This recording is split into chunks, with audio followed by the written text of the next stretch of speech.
Hello there, good people of the world. Welcome to another Flight Sim Safari.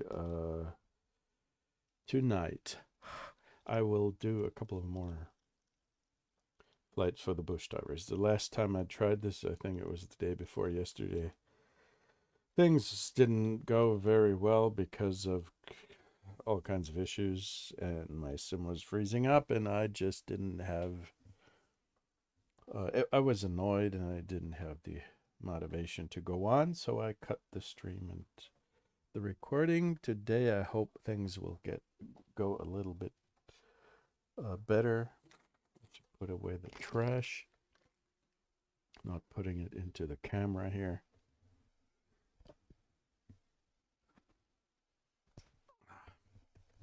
There we go.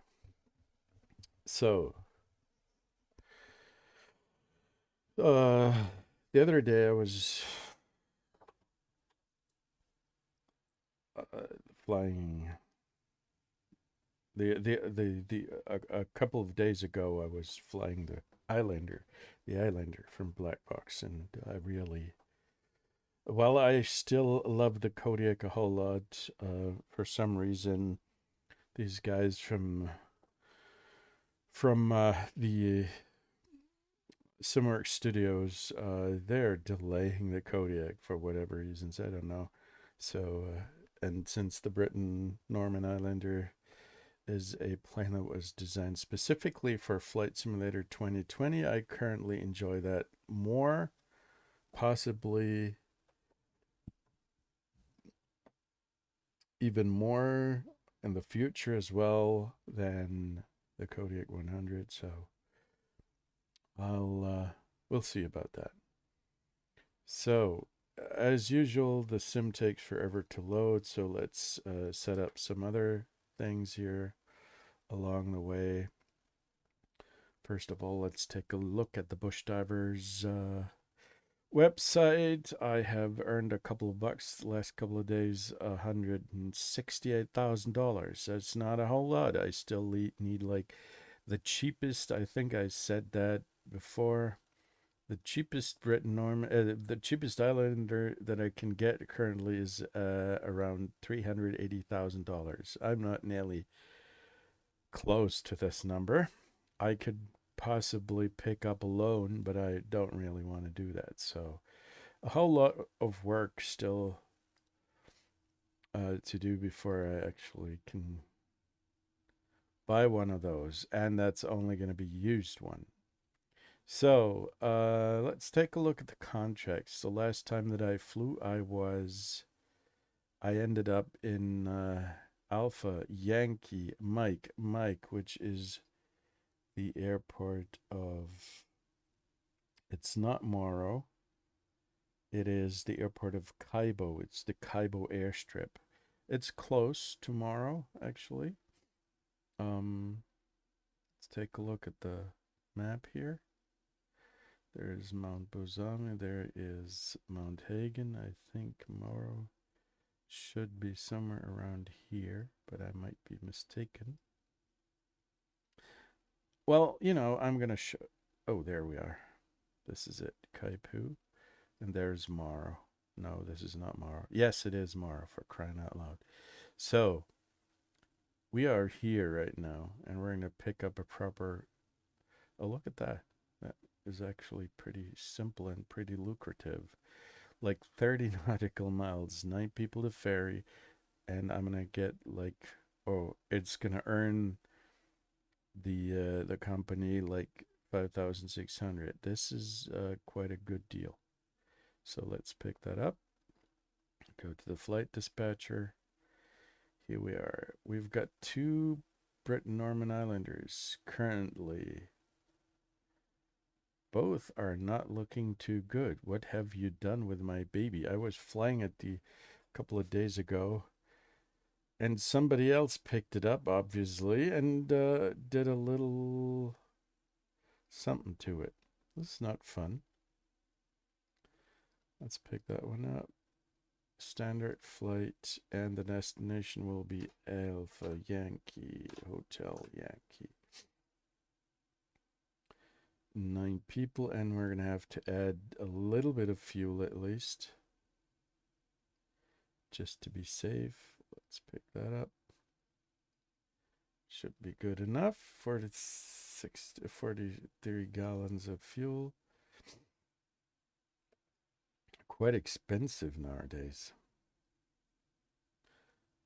Okay, so far so good. Fetch dispatch. We can see the dispatch right here in the bush tracker. And that is that. Now let's go to the actual airport. Free flight. There's my Islander, and Alpha Yankee Mike is the current airstrip. Kaibo at Mendy, in the vicinity of Mendy. Now it's going to take forever for this goddamn sim to load the... I don't know why they did this. This does not make any sense to me. Anyway. We're going to... Oh, it doesn't have a parking spot. Okay. So we're going to position ourselves somewhere.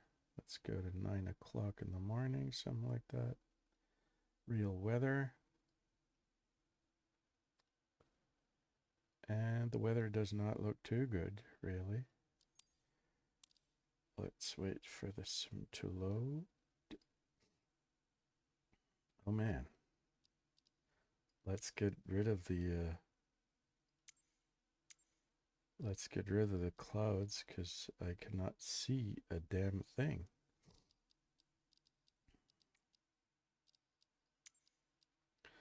There used to be an option where you can turn off the clouds, right?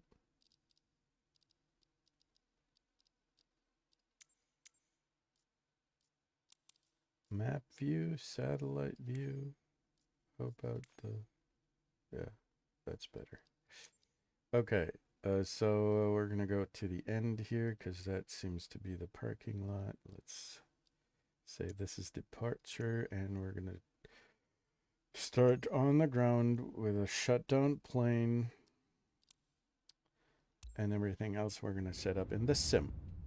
I'm also trying to use say intentions tonight. It's not easy because it takes some preparation, which I did not do, frankly. Still connect to the sim and the bush tracker. Here we go. And we are at...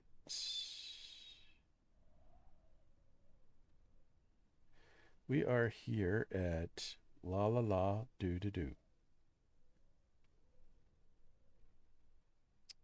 Kaibo Airstrip.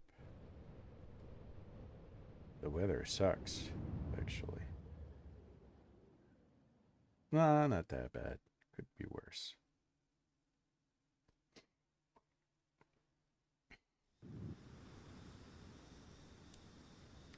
Reset the view.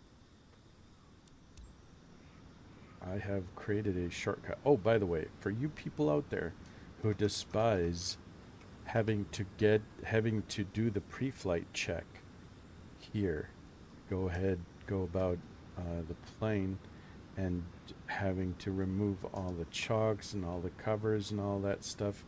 I don't do that anymore. And the trick is to create a shortcut, which basically it's called a quick I'm not sure what it's called, the quick walk around. And I have a keyboard shortcut now that removes all of this. But what it does not remove is this. Why does it not remove that? It should. Weird. Ooh.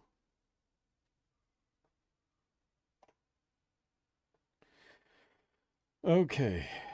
Turn on master, avionics, and no, we don't need the lights yet. This one here. And we're going to turn to the port generator. Then activate the fuel. Fuel pumps on. And put prop full forward. Blah, blah, blah.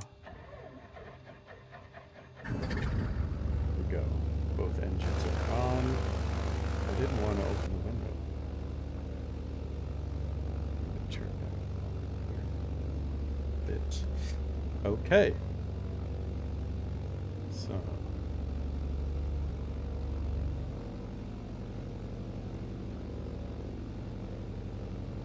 Let's put the mixture to taxi, something like that. And turn on the lights. Landing lights and nav lights. We're going to skip the taxi lights here.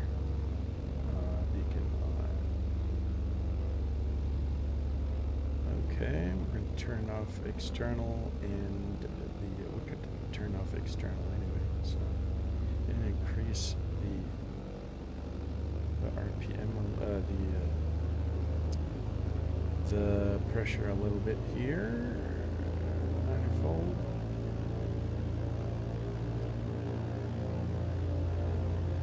So the engine does not stall. Everything else seems to be working fine. Lamps are up, fuels are up. We've got fuel here, which is good, but we're supposed to have a different amount of fuel, so we're going to set that up. Also, we're supposed to have 1,530 pounds of cargo. Basically, that's the passengers, but we're going to simulate that cargo because I'm to put much passenger. And the fuel is supposed to be at 43 gallons, which means that let's put in 22 gallons on each side. Should be good enough. And only one seat, which is the co-pilot. We don't need that guy. Everything else checks out. Put the center of gravity at 22% because that is the upright spot there. Load that up. Now, next step would be to set the flight plan. Our destination is Alpha Yankee, Hotel Yankee. Alpha Yankee.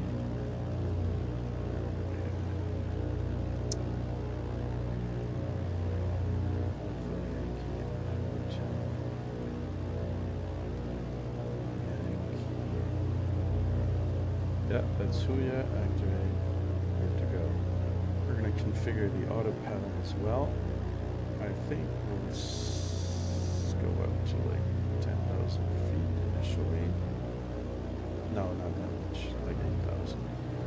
Because just to have a bit of clearance.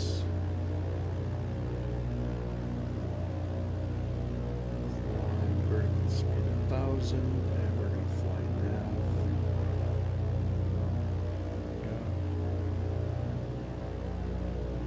Okay.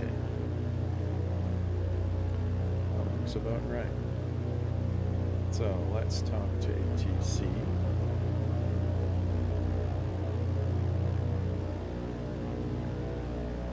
Or rather the CETA frequency, because we don't have a tower or anything like that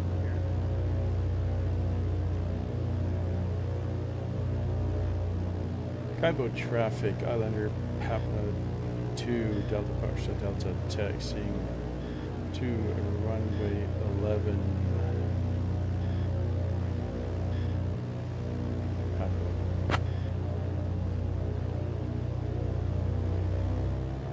Release the parking brakes. There we go.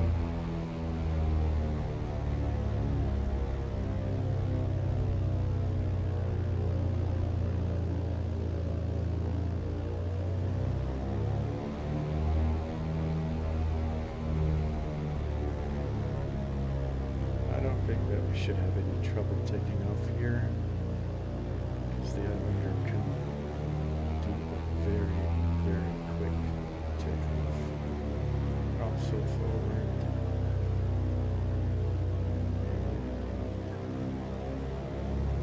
Let's do it.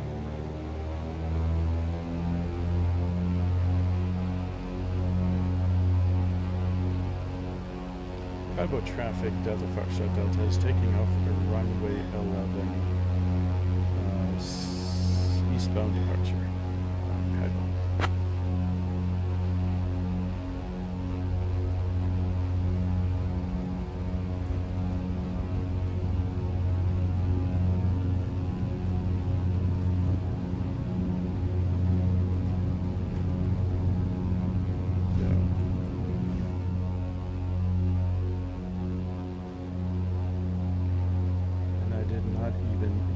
Flaps, so you can imagine what kind of takeoff performance this plane has.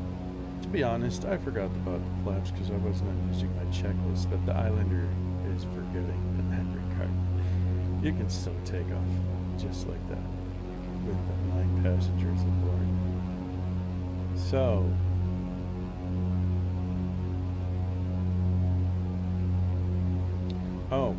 we are doing a westbound departure.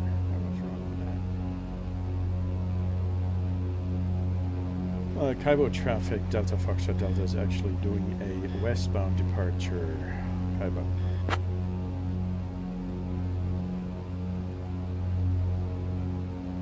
Let's turn around.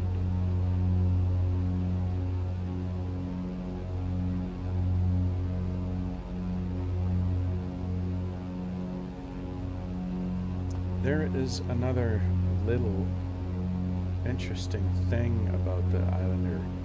At first I wasn't sure about whether this is a bug or this is something that actually is a limitation in real life as well, but it is a real limitation of the plane, or rather the Garmin system,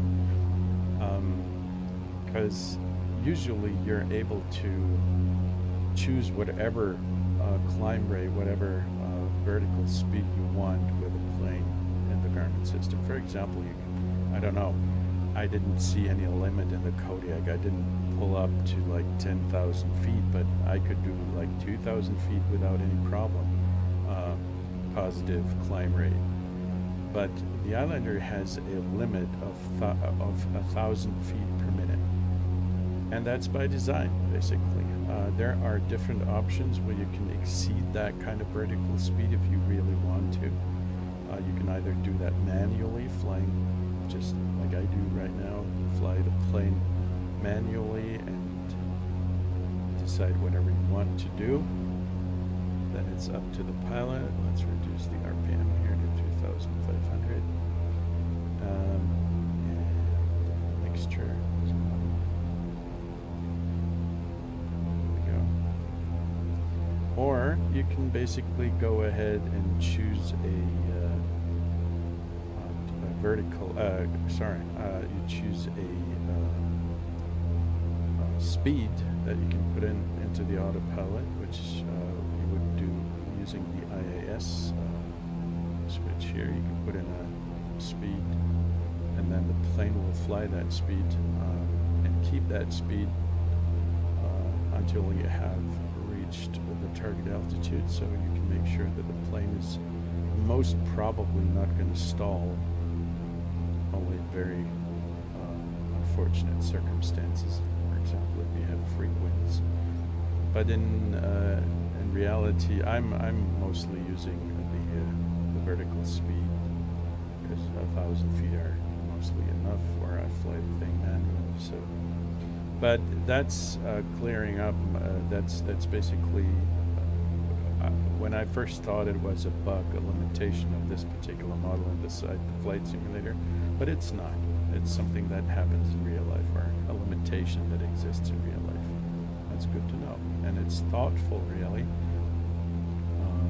And it probably has it's got a reason. Many of the things that are by design have been designed with a reason, so I'm happy with that.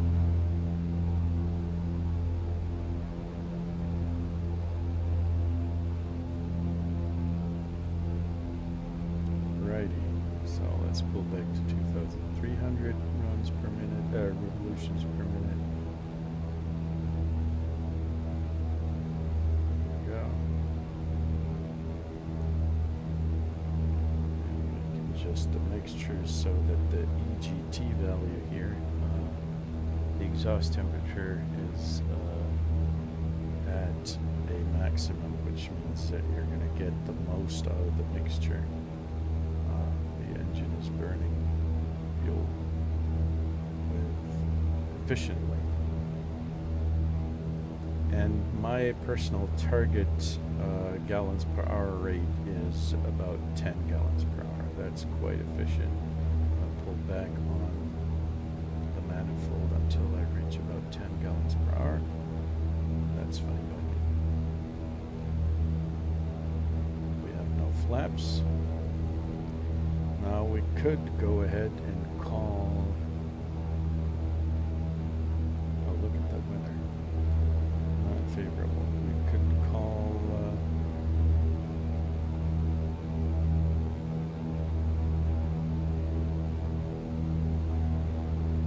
The Flight Information Service at Moresby.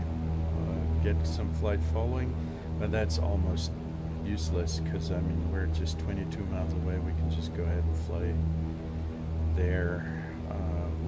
I cannot see any traffic on the radar right now, so there isn't really any need. As you can see, we do have weather situations at the fringes of the map here, but nothing that directly concerns us. But it might change.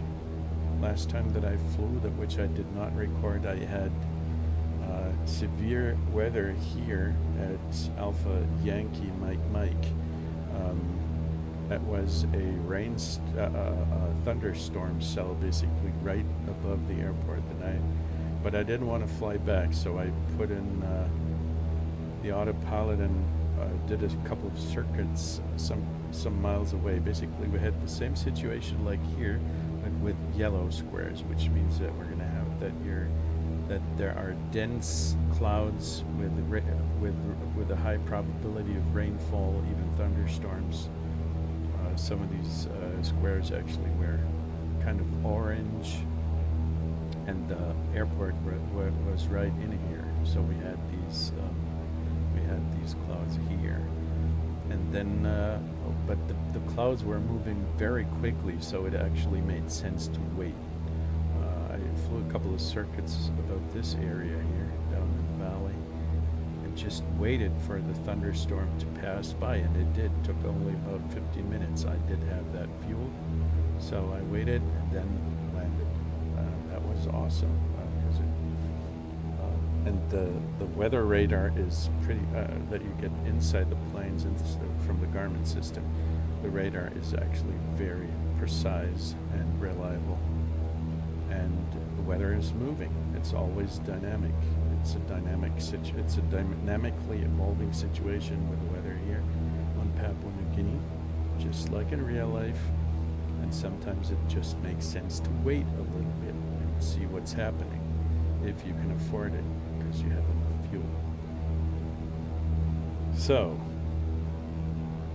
right now, we're going to go to Alpha Yankee,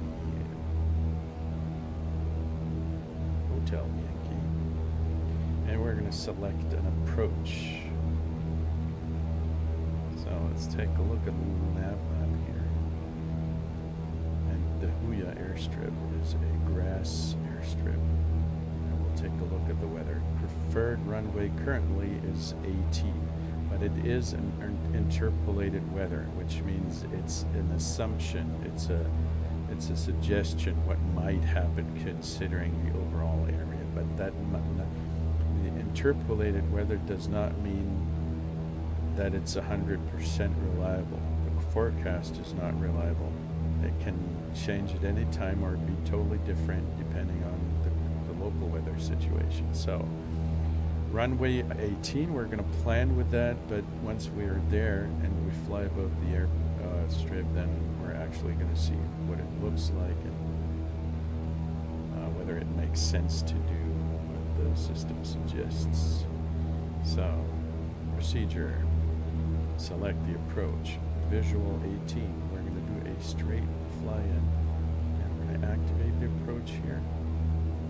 And let's take a look at the flight plan. we're supposed to be at like 4,000 feet. So we're going to begin our descent to 4,000 feet. There we go. Vertical speed. Do something like this and pull back on the manifold so we don't overspeed.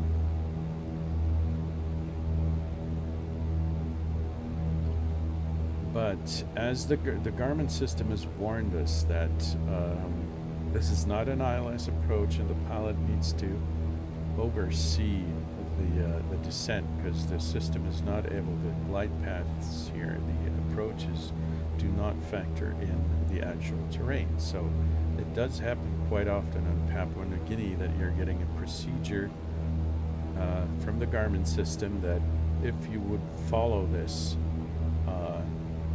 literally, you're going to end up in a mountain because it does not really factor in the terrain, as I said. So you need to watch out and make sure that you cannot just blindly follow these approaches. It's a nice help if you want to set up your approach, but you're still going to have to pay attention. So let's switch to the Huya frequency, to the CTEF frequency at Huya. Huya traffic, Kodiak, Delta Foxtrot Delta is about 10 miles east of the airport with the intention to land on runway 18.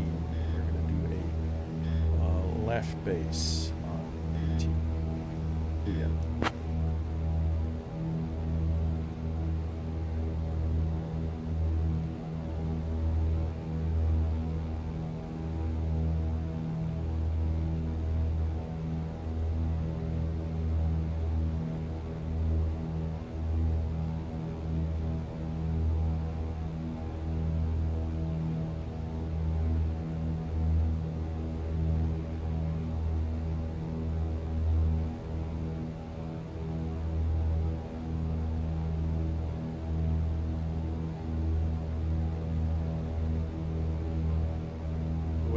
Better here.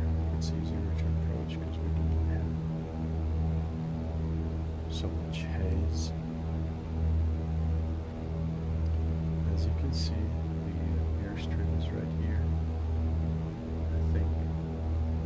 I'm not sure if I didn't ever land here.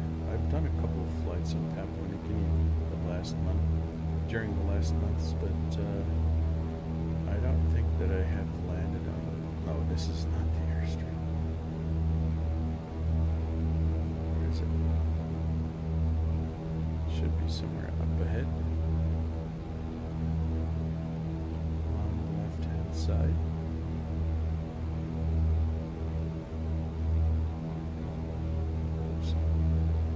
Oh, this might be it. So, let's see. We're going to abort the autopilot approach here and make a left turn just to take a look at the surroundings here. Increase the RPM, adjust the mixture.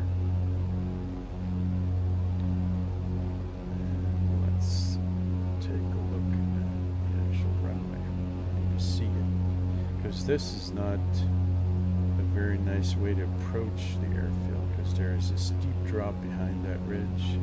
And it doesn't really make sense if I don't have to make that much of a steep descent. So let's take a look.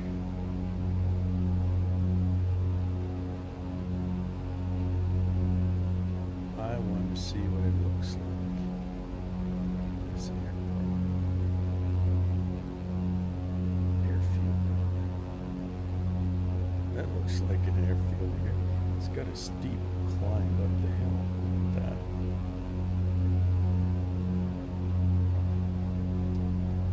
Oh, I'm curious what this is in real life. It might be a power line. Papua New Guinea, I'm not sure about that. This is a creek. Maybe it's a river. I don't know, but it looks like it's on purpose. So, where is the actual airfield?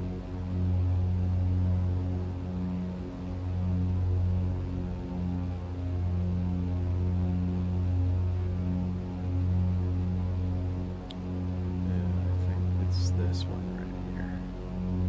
I think it might make sense to approach from the other side. We could do a turn into this valley here and then do the approach. But let's fly a circuit. Delta Foxtrot Delta is entering the circuit at left base. Yeah. That looks like a nice airstrip.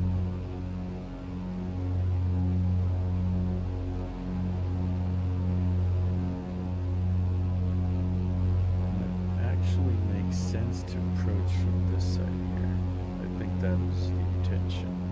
So we're going to do that because the other end of the runway has not been cut free from trees, and there's quite a steep descent here. Oh, just a couple of hills there in the way. Let's approach from this side because we do not have a lot of wind going on here. It doesn't really matter. So,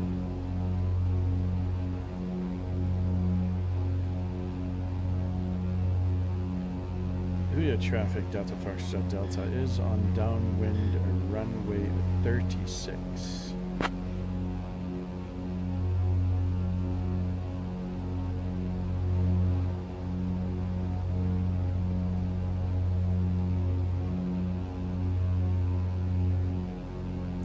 Lower the flaps.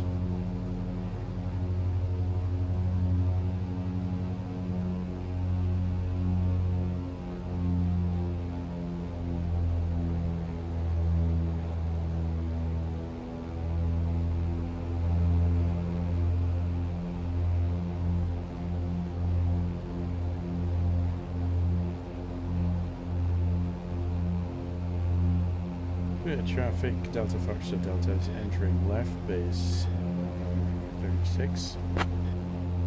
Yeah.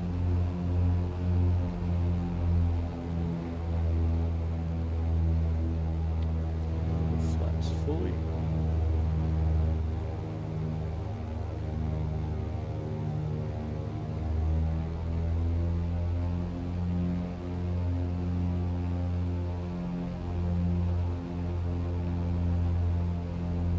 Delta Foxtrot Delta is entering final runway 36. Yeah.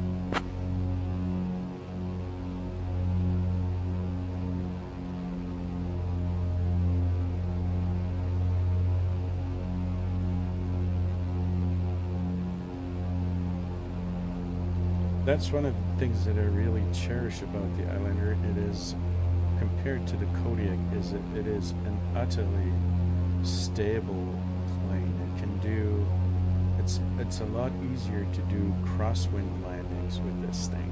It's a lot easier to do approaches with this thing. It's got not this, at least in the simulator, I don't know about real life, but in the sim, the Islander is a lot more forgiving when it comes to climbing at low speeds. It's not going to stall immediately, and the stall behavior is also quite a lot more forgiving, and it's just a joy to fly, really. I love it.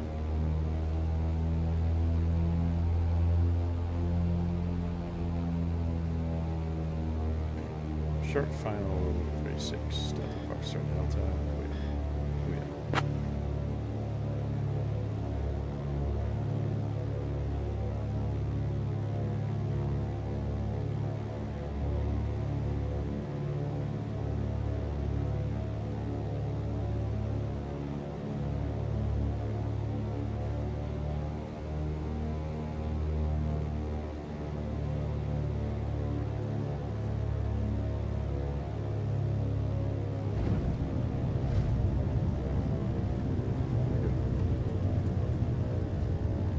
Up.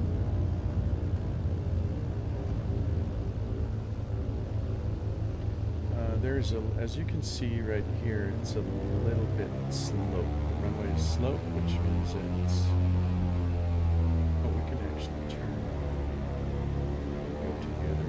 Runways. We're not going to take off uphill. We're only going to take off downhill. So let's go together. Runway here.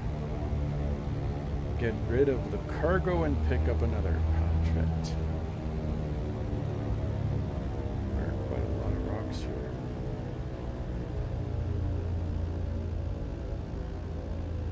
Lazy people.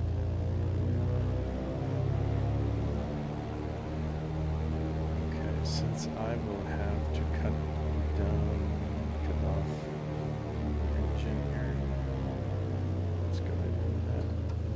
Second parking brake.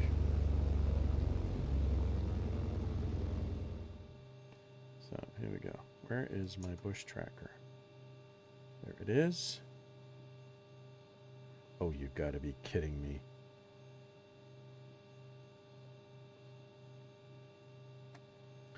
It did not, for some reason, it did not, starting conditions not met. I put in the right amount of fuel. What the frickin' hell? Okay, I'm gonna have to file this flight manually then. This is one of the things that I really hate about this particular bush tracker, because it, I don't know. We used up about, let's see, 7 gallons of fuel. The distance was some 25 miles, and the flight time was about 15 minutes. I don't care really. Submit PREP so the flight does not get lost along the way. Unfortunately, we don't have any landing rate, but, you know, there's not a whole lot that I can do. Next contract. Cancel the flight. Yes, please. We are at Alpha Yankee, Hotel Yankee. What is it that we could do? Walkabout Sawmill. What the heck is that?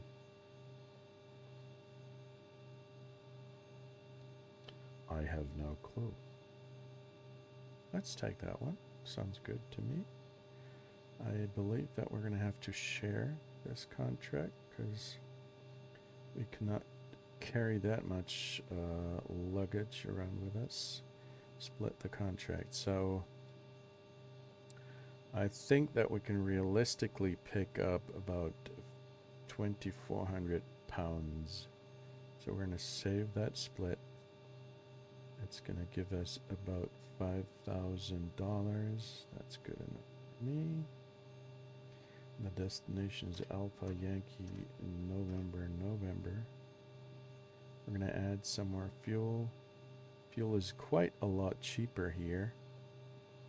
Oh, I think we're going to fill up completely because the fuel is so cheap here. It's a joy. Okay, as you can see, we're a little bit overweight. I do not believe that the numbers inside the bush tracker system here are correct. I think that the Islander can pick up more weight than just 2,675 pounds, but this it's capable of more than just that. So, but unfortunately, we're going to have to work with what the system has to offer right now. So we're going to split the contract again. Save the split. Here we go. It's going to be less lucrative. Oh, for crying out loud. Please. Cancel the contract. So we're going to have to split it once again.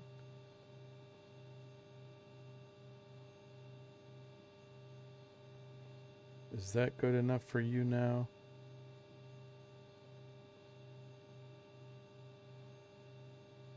Yeah, that seems to be working. Okay. Standard flight. File the dispatch. Here we go. Patch the dispatch. Fuel does not match. We're supposed to have 123 gallons of fuel, so let's pick that up. 123 gallons, which makes 60, let's say 67 on each side. 67, I said.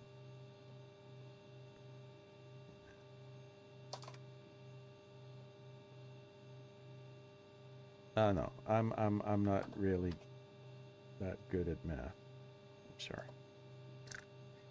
Okay, load into the aircraft. So the amount of cargo that we're supposed to have is 1,676 pounds. No co-pilot. That all looks quite fine and dandy to me. 22. Here we go. All right, let's turn back on the engine. Fuel pump on.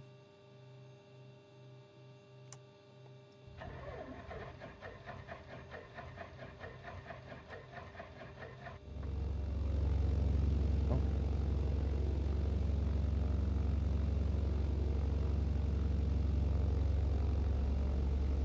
Increase.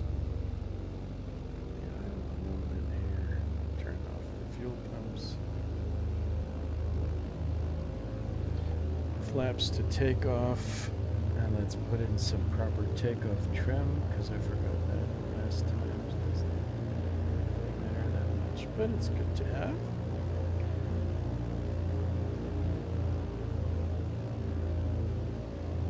Since we're at 2,500, we can reduce things here. You know what I mean. And if you don't, I'm sorry about that. So we're going to have to change the flight plan. Delete the old plan. Invert. Where's my delete button? Here it is. Okay. Direct to Alpha Yankee November. Alpha Yankee.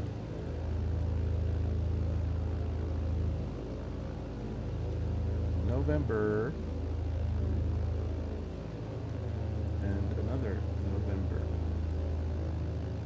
Canada. Okay, we're still on the frequency for this particular airport, which means that we can talk to the Synth AI. Booyah traffic, Kodiak Delta, Islander Delta Foxtrot Delta is taking off runway 18 with eastbound departure. Booyah.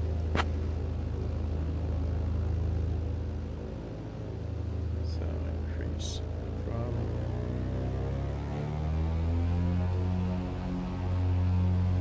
Go.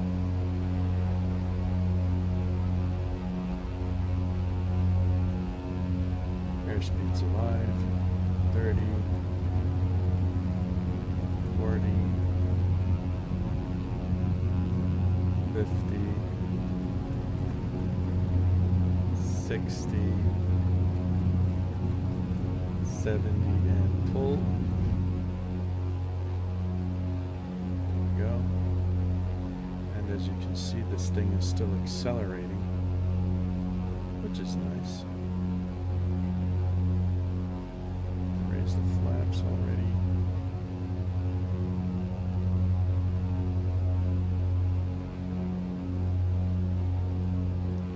And let's make a left turn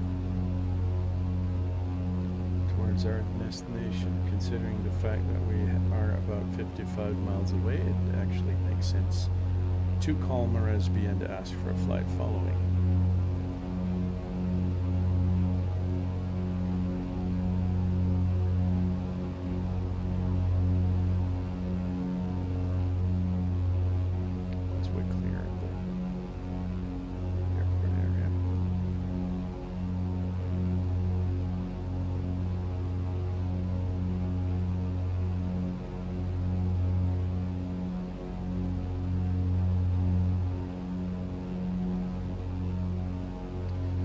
set the autopilot back to, let's go to 10,000 feet this time. Vertical speed to 1,000, that's good. We're gonna fly now. Activate the autopilot.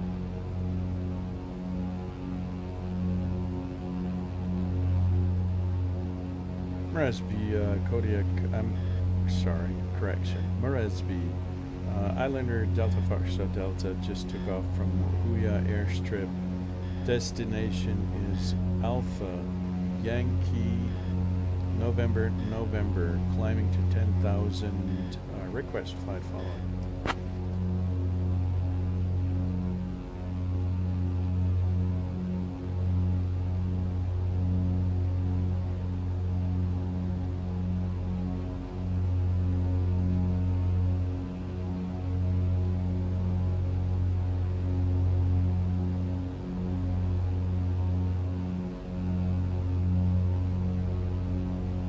Well, it seems that the AI system does not work currently. I'm not getting any response. Let's do that again. Moresby, Islander Delta Foxtrot Delta, good morning.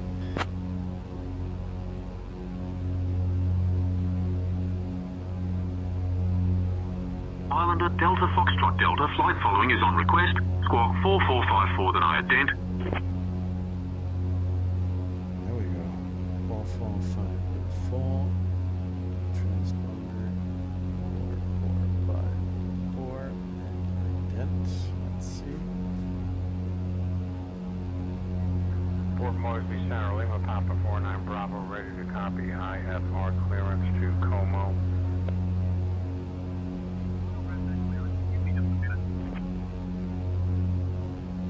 Mount Hagen, vectors, Doherty, then as filed, climb 7,000, departure on 124.9, squawk 5634, release for departure, clearance void, if not off by 0646 Zulu, Lima Papa 49 Bravo. Just a mixture.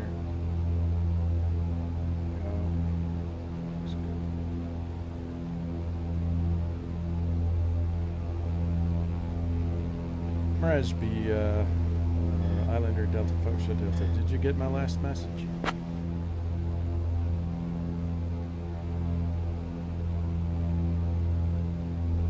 Islander Delta Foxtrot Delta, affirmative. I received your last message. You are under flight following.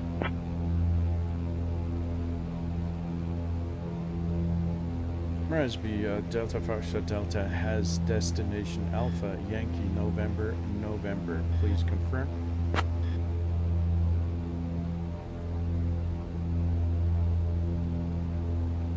Islander Delta Foxtrot Delta, destination AYN and November confirmed. What? Nope, it didn't register on the system.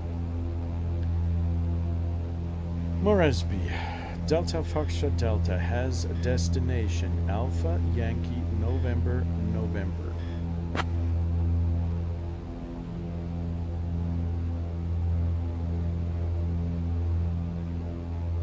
Islander Delta Foxtrot Delta, destination AYN confirmed. Oh, now it works. Took another try until it actually did register the destination. So. Port Moresby Center, Lima Papa 49 Bravo, with information ready to copy IFR clearance to Mount Hagen. I'll have your clearance in just a second.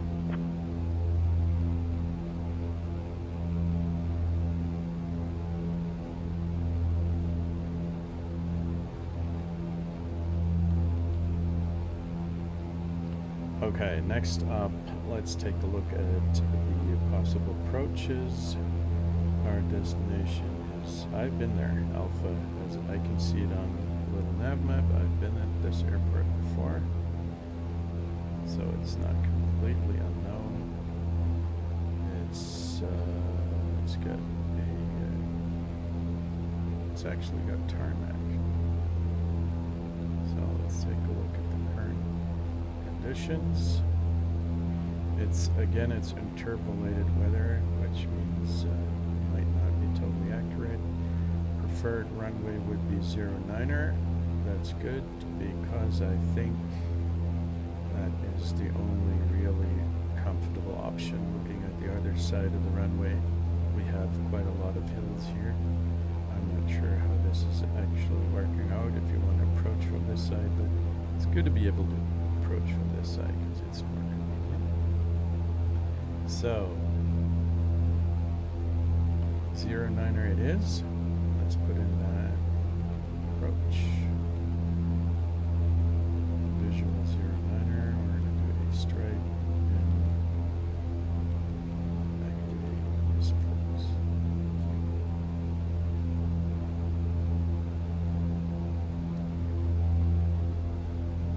I thought about doing a complete review of the Islander, but I mean there are other people out there who can do this a lot better than me. Oh, I forgot the altimeter. We're going to ask for it anyway. Resby, what is the area QNH Delta Farsa Delta?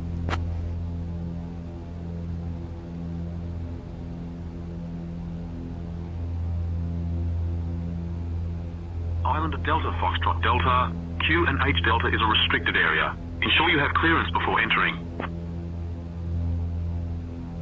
I was asking about the altimeter setting, please. Thank you so much, Delta Foxtrot Delta.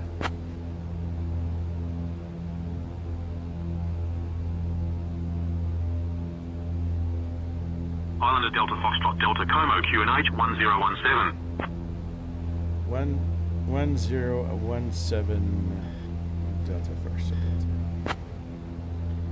Let's go ahead and make sure that we can see the standard parameter. Oh man, that was a mistake. All units, there we go. Put that back in. 1017 is what he said, but it's 1018. Anyway, it doesn't matter. Good enough. I will not complain.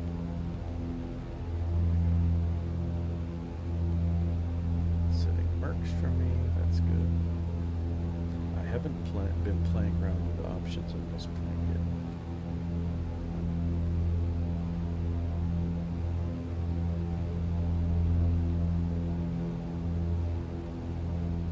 Yeah, I have to say that lately I'm a bit disappointed by Say Intentions. These guys are working on it all the time. They're putting in all kinds of different things like traffic, artificial traffic and all that. These are nice to have features, but it's not, for me, it's not the core of the system. I want a reliable ATC experience. And it leaves, to me, it still leaves a couple of things to be desired. The precision, it lacks the precision when it comes to speech recognition. We should probably increase our altitude here. Let's go to 13,000. Just to make sure.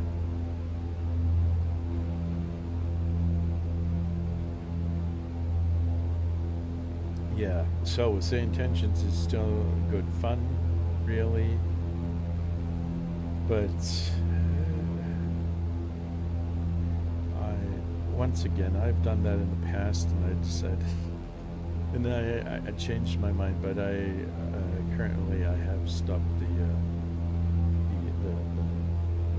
what it's called, the subscription ends in a couple of days. I'm not going to resubscribe immediately. I'm still curious about the guys from Beyond ATC, because I would love to see them do something similar when it comes to VFR. I hope they're getting their stuff right with a local element. I see all kinds of things that might be difficult, because running a local LLM also means that it's gonna need some additional hardware requirements. You can run very small models quite nicely with regular PCs, but still it's going to be at least a little bit taxing additionally to what the flight simulator does to your PC. So I'm curious how this is going to work out if they eventually publish a version. They're going to do this soon.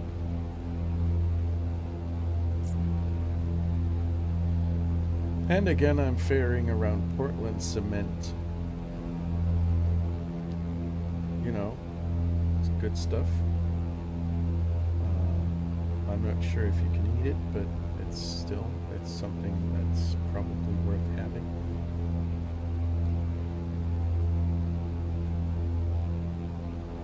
I could, of course, talk to Tom Murphy, because I haven't been talking to this guy for quite a while.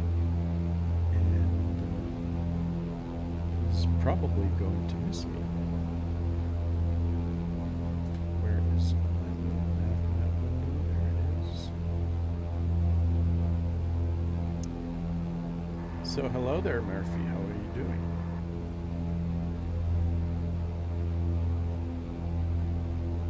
Top of the morning to you. I'm feeling as grand as a leprechaun with a pot of gold. How about you? I have difficulties to not get bored by the always repeating story of leprechauns and Irish stout and stew and all that. Would you mind, I don't know. I need somebody else. I'm gonna switch personalities here. I'm sorry, Murphy. Have a good one. Take care. See you soon, or maybe not. Bye-bye.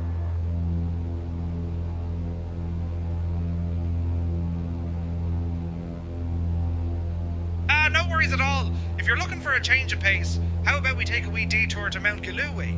It's a grand sight, the second highest mountain in Papua New Guinea, standing tall at 4,368 metres.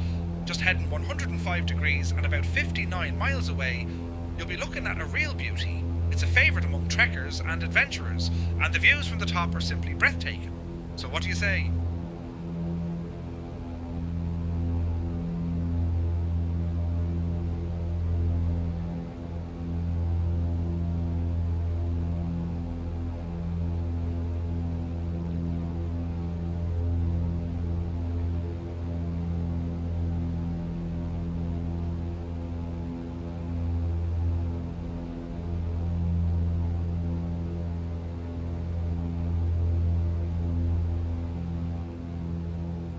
It's raining. Yeah, you can see that we're in here's the radar, and we're flying through an area with a bit of rain, obviously. So as you can see, the radar is quite accurate, and once we leave this area, it should stop raining. So this is what I mean when I say it's quite reliable. So we've left the area, as you can see right here. There's this brown area, and we're going to enter another greenish area, and it should restart to rain at least a little bit. Maybe. Hopefully. Or maybe it's just the density of the clouds. Probably. Maybe. As I was saying, we're going to be approaching Candib pretty soon. Just 15 miles to go, so let's pick up the flight plan. We're supposed to descend to, as you can see, Candib is pretty high. We're supposed to drop to descend to 9,300 feet. Let's go there, put that in, descend, reduce our manifold, so this thing is not going to overspeed.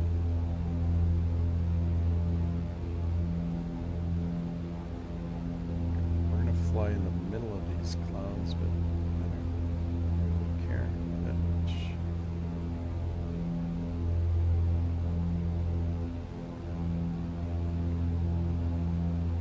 Let's descend to 8,600.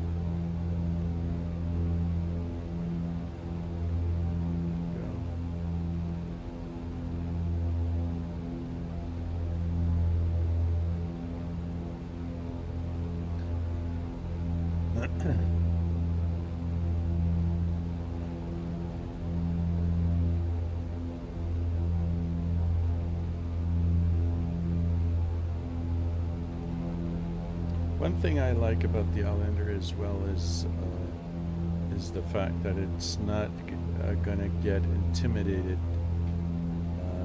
easily by stuff like turbulence or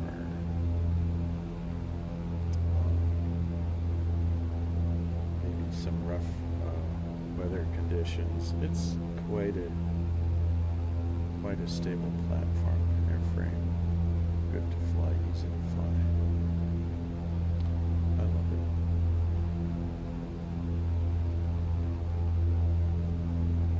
Islander Delta Foxtrot Delta. Candep Airport at your 1 o'clock, 14 miles. Change to advisory frequency approved. Radar services terminated. Squawk VFR. Take care. Frequency change approved. Squawk VFR. Delta Foxtrot Delta. Okay. So let's go to VFR frequency. Transponder. Let's go. Change to the CTEP frequency. Once we're close.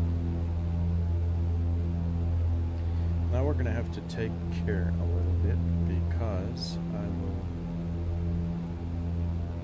Let's go to 11,000 feet. Obviously, the visibility situation is not very good. I don't want to run into a mountain, so we're going to stay at this altitude for now. And let's see. This is not perfect, not at all.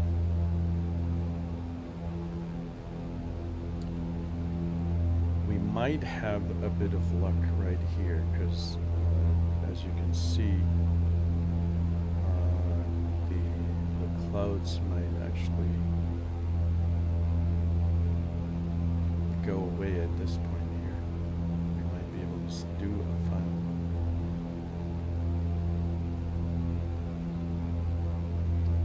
But I'm not going to descend any further until I can see something, because that would be unsafe.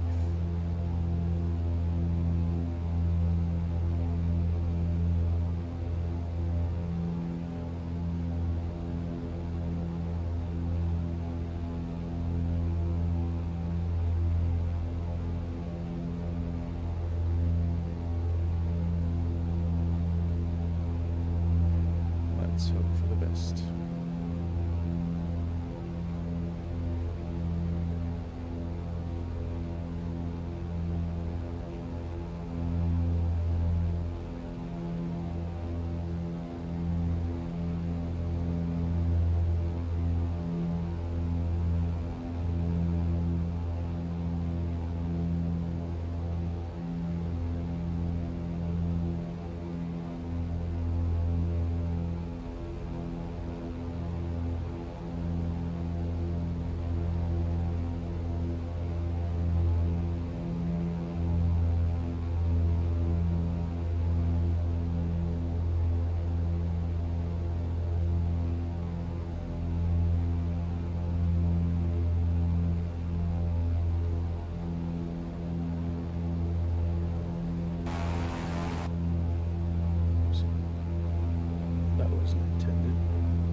Okay, well, it does not look good yet.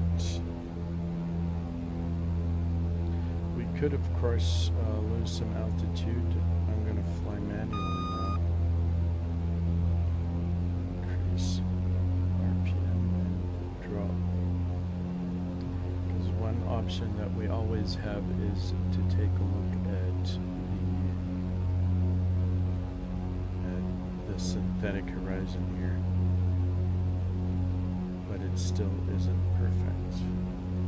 And your system is possibly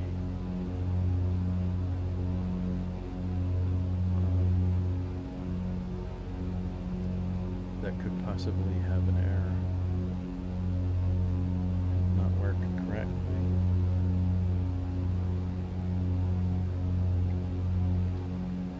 As you can see, there is a little city up ahead, a couple of roads, and it's there that our airport is located. Airfield, actually. There we go. This is the approach. It's raining down here, but we should be able to make it. Here's the actual runway. So let's make a left turn and do the approach again.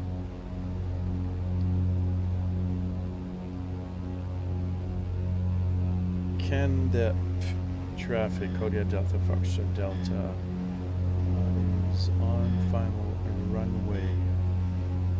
Which runway is it? Runway 09er, CANDEP. I was a little late, to be honest.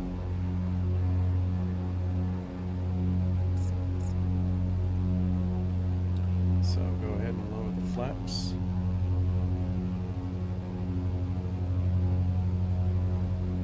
Reduce the speed.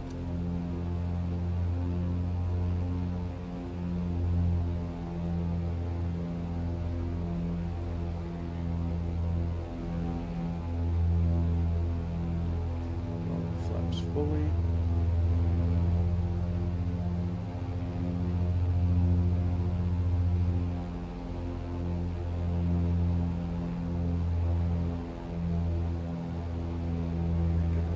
Turn.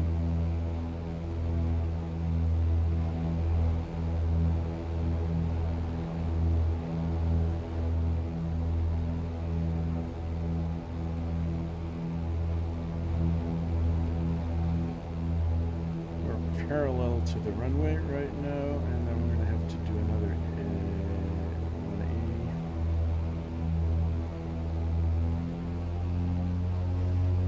CANDEP Delta Foxtrot Delta is left base runway 09er, CANDEP.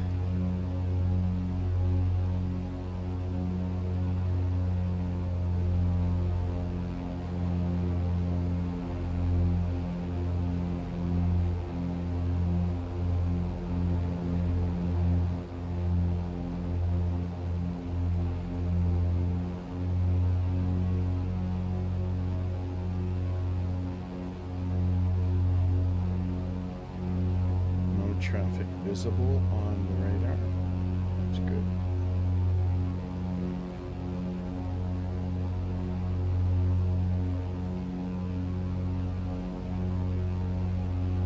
Visibility is good currently. Shouldn't have any issues there.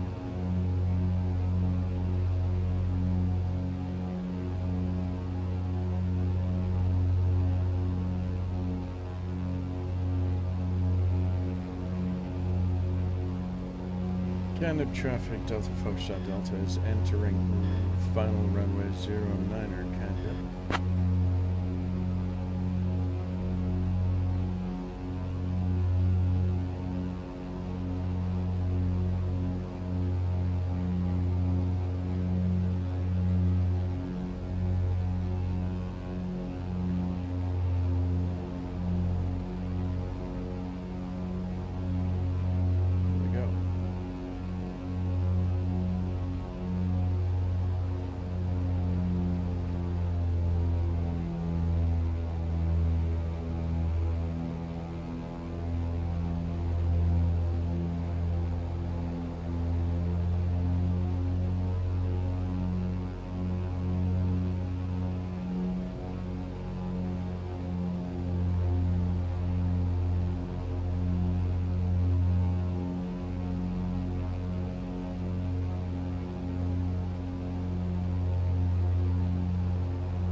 almost no wind. We're committed to land. Delta Foxtrot Delta Zone short final 09er Canada.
There is actually a windsock. Look at that.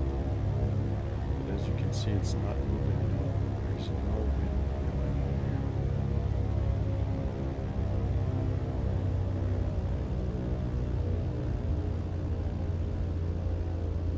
Yeah, you can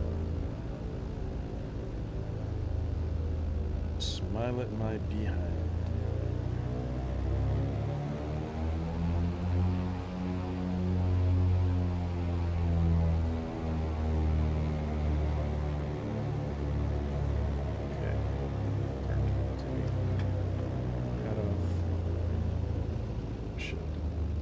System for now. Where is my, there it is. Submit the PREP. So that did work for a change. Let's take a look at the contracts. What else would we want to do? 10 tourists. Looks like a good deal. Alpha Yankee. Mike Uniform. That is a... That seems to be a mission over there. We're going to take that. Good money. What we can also do is pick up another little contract along the way. Flight dispatch. So we have the contract right here. We're going to have to split it and take one POB away because we cannot take on that many people. Cancel the contract. So we've got 9 tourists. And what we're also going to do is just to add a little bit more money. Alpha Yankee Mike Uniform is the destination, and we can pick up some second-hand goods. It's going to add another $500. That's just, it's good money. I don't, Alpha Mike Uniform. And we still have the money, honey. Still enough fuel. Standard flight. File the dispatch. Oh, the destination does not have any fuel. We could, of course, looking at... We could pick up a little bit of cargo here. Create some fuel cargo, because that is going to give us another little bit of money. And which one's more expensive? The 100LL. Let's take that one. Add another maybe 100 gallons. We can take on more.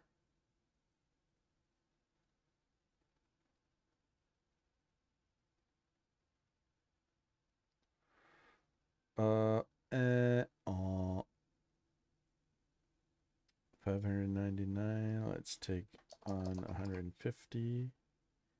Create. it's a lot, another little bit of money, really. Oh man, that was so to be expected. Create fuel cargo. Let's go to 130. Create. Pick that up. Are we good to go now? Nope, we're overweight. Okay, well, it's differentiating between the cargo payload and the passenger count. Okay, let's delete that because we're almost topped up when it comes to weight. Okay, I made a mistake. There we go. Where is my flight tracker? Pick up the dispatch. We still have enough fuel. Yep, that looks good, looks good, looks good. So we're supposed to have, take a look at the book here. 1,830 pounds of cargo. Fuel is still good, no seats, blah, blah, blah. Load the aircraft. Yeah, as you can see, the plane would be able to take on more cargo, at least the simulator version. It should be able to pick up another 500 pounds at least. And that's pretty much, and these 500 pounds are missing on the system, on the BushDivers system. But I told these guys I think they're gonna take a look at it, and then the Islander will be even more useful for everybody in the BushDivers community. So let's turn back on the engine, external power, blah blah, fuel pumps and all that stuff.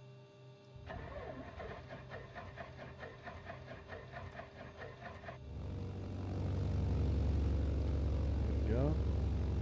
Increase the idle a little bit. Loops off. External off.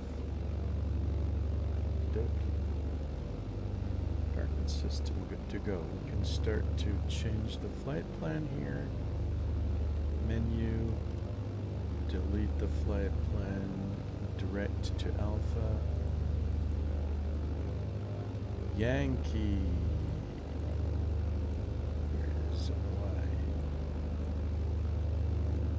What was the destination? Mike.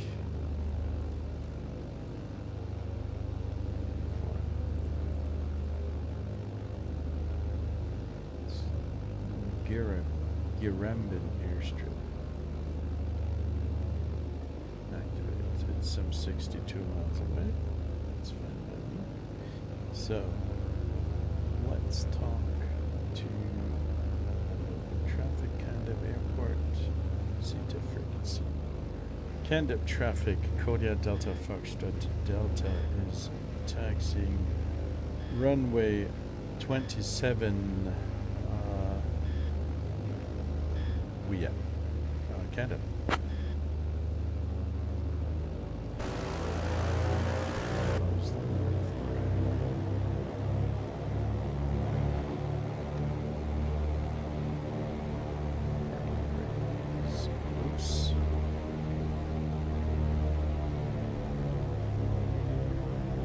We're going to climb to 1300 initially. I can put that into the autopilot here. 30,000, excuse me. 1,000.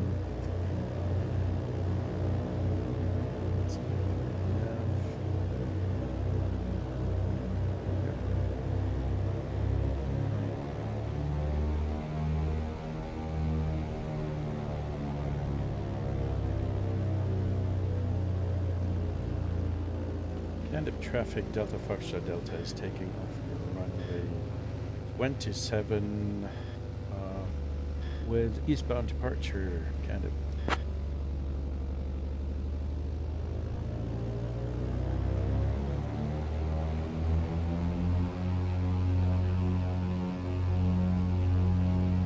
Off we go, flaps to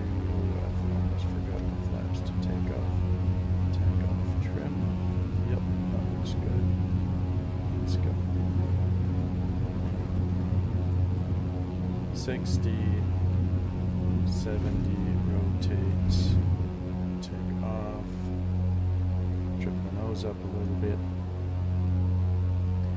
We're already going past 90. We can retract the flaps.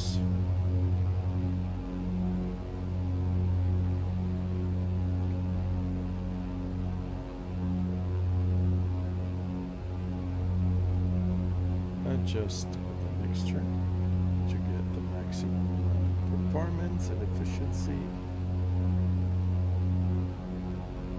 Let's make a right turn and get out of here.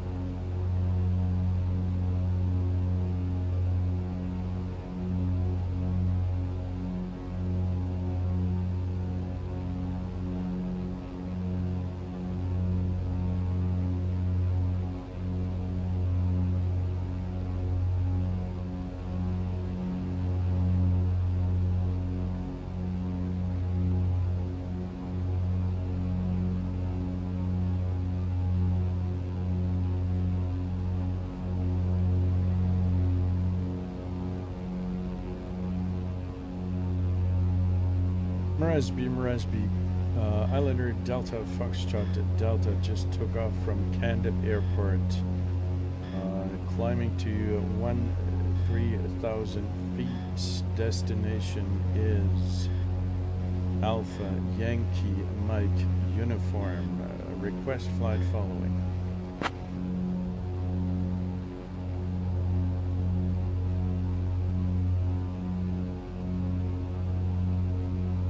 Islander Delta Foxtrot Delta, Squawk 4454 and ident. Destination IMU noted.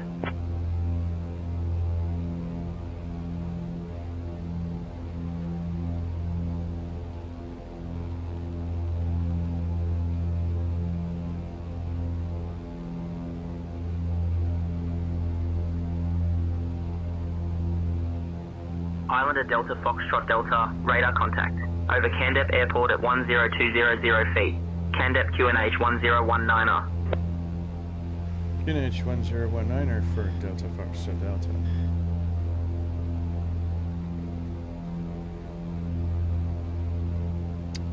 I can activate the autopilot now. Is that altimeter here? That looks all fine and dandy to me. Zoom out a little bit, take a look at the weather. Doesn't look so bad. As you can see, over Papua New Guinea, we do have a couple of weather cells, like here, in the north and the southeast region, and somewhere back here. But our destination seems to be kind of clear, but we'll see once we get there. Take a look at the map. We're going to cross over Mount Hagen, by the way. And here's the destination. Should be somewhere around here. There it is. Gramben Airstrip. Let's take a look at the situation there. Interpolated weather as usual. Runway 16 might be preferred. Frankly, I don't care which one, because first of all, there's almost no wind, and second, all the vicinity around the airport is pretty.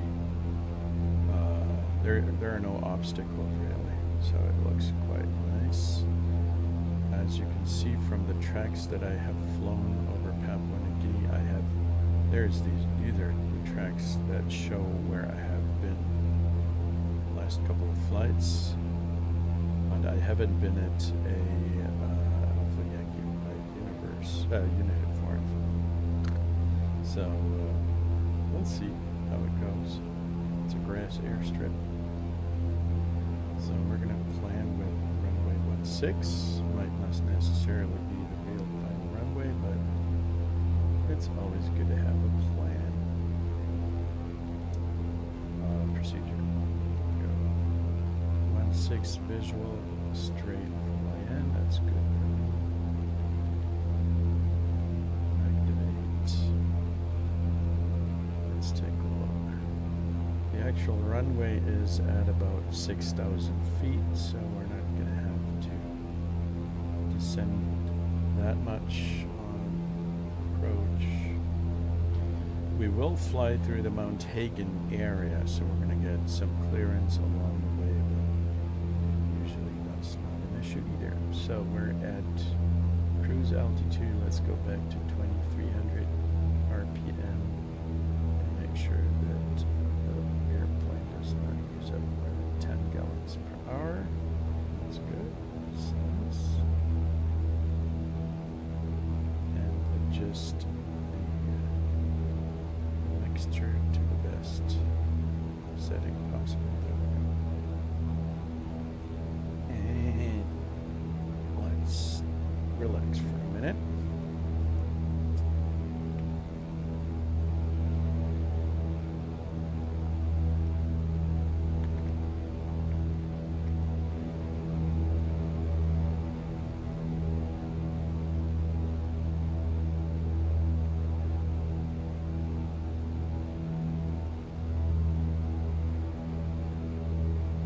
And I was not joking when I said to Murphy that I want a different personality here, because I'm kind of bored.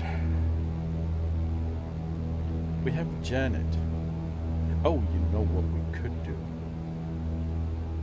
That might be an interesting thing to do.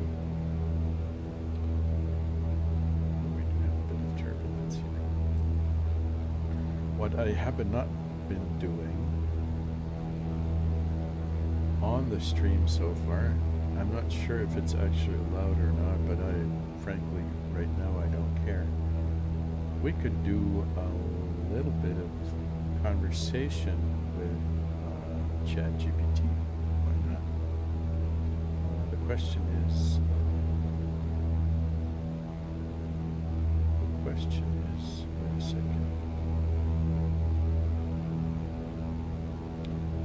I think there was once opportunity. Hello.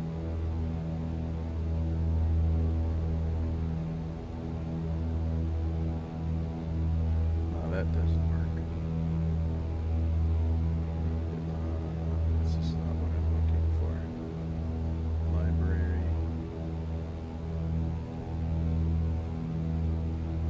I thought that was some kind of dialogue mode. I know that it's on my smartphone app, but it doesn't seem to be on the website.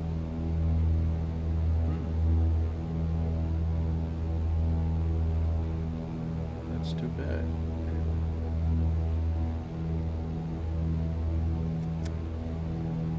Holy momola. Unfortunate. It really is.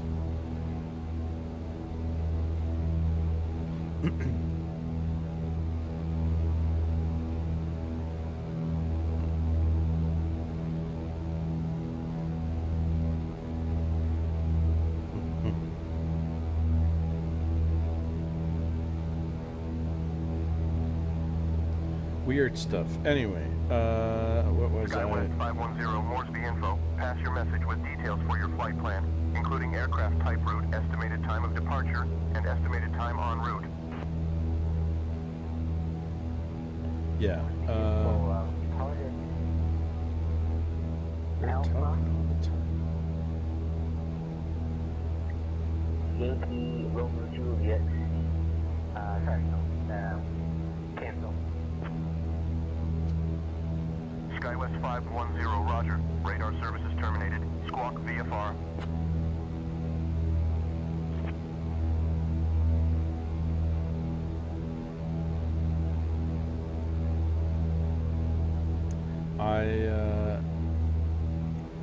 I I did reduce the chatter volume, but I turned it up. What does it show me? The PNG tour here. Tour tuner. Okay. Yeah. They're talking all the time, these guys. On the channel here. I have artificial intelligence traffic activated. I can show you right here. It's something that Intentions has been offering. There's this new traffic tab, and these are features that are in beta and are not supposed to work properly yet. I have not activated the full traffic density because I don't know what's going to happen. Traffic injection, a live AI living world, that's what they call it. It's an early preview beta mode. It's only available for MFS 2020 and 24 for now. Message from Brian. This is a beta release, and so forth, and so on. Each aircraft is their own AI identity. Each aircraft is controlled independently on the ground and in the air. All aircraft, including mine, are equal in the eyes of AI ADC. Traffic flows adapt to custom weather and custom in-sim time changes. Radio calls are AI generated and use the AI premium voices, and so on and so forth. So it is supposed to enhance, you know, what we can do. We're going to turn all of this on to the full, to the max that we can get. There we go. Let's see how that goes. Yep, the destination is correct. Next step is Mount Hagen. That's not true. Distance is 41 kilometers. That is not true either, because Islander Delta Foxtrot Delta. Transition through the Mount Hagen control zone. Delta is approved. Remain on this frequency. transition through Mount Hagen control zone approved. Remaining on this frequency. Delta Foxtrot Delta. Give me 1 second for that clearance. Yeah, I was about to say 38 kilometers is not correct. It's 38 nautical miles. But anyway.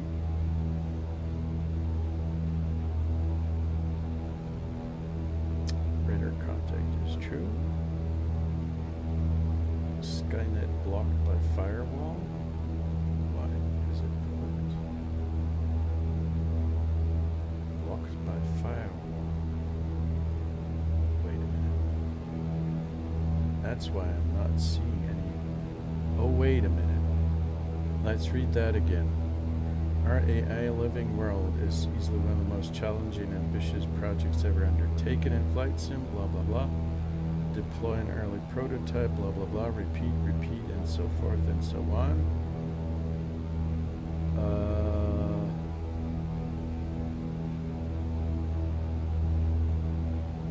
How to enable it, first time checklist.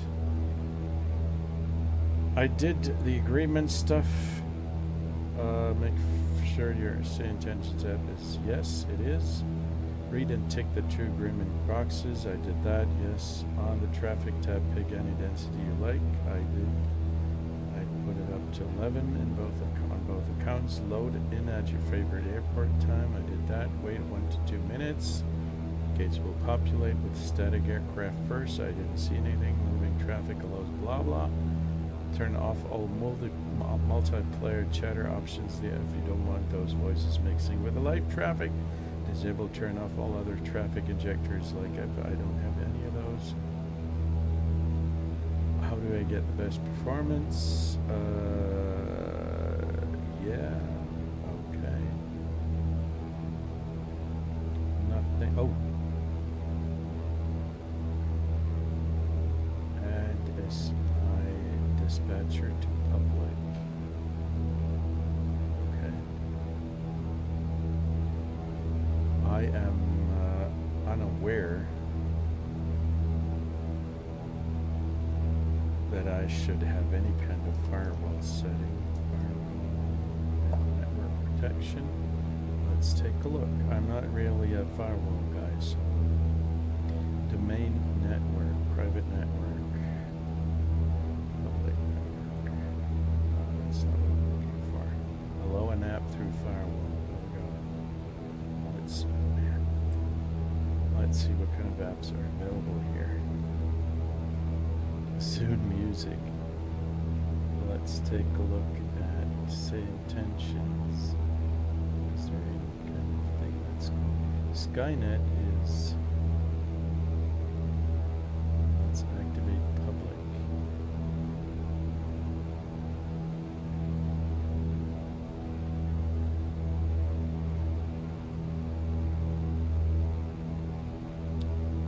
I cannot even activate this. Oh, change settings. Now I can. There we go. Okay. Let's see if it works now.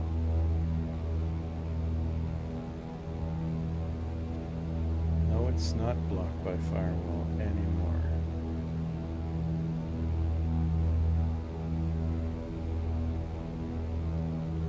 We're gonna have to wait a minute, possibly, until it actually checks up, until it understands that there's no firewall at all.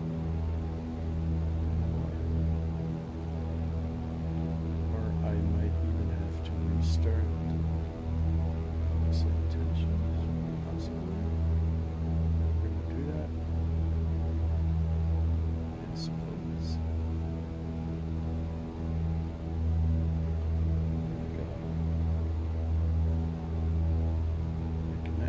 It reconnects automatically.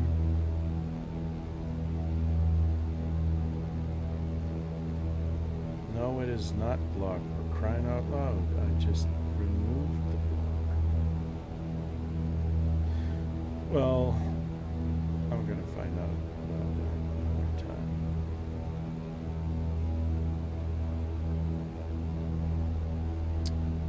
Okay. Let's put that back there. Okay, how far do we have to go? 26 nautical miles. We did put in the blah blah top of descent is coming up fairly quickly in like 2 minutes.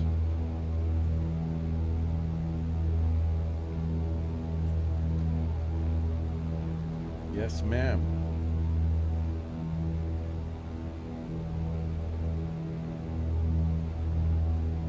Woolamanda, Woolamanda. Woolamanda, Woolamanda. Charlie Alpha Papa. Again for Charlie Alpha Papa. Charlie Alpha Papa. Transition through the Mount Hagen. LTA Delta is approved. Remain this frequency. Approved. Remain on frequency, Charlie Alpha Papa. Thanks.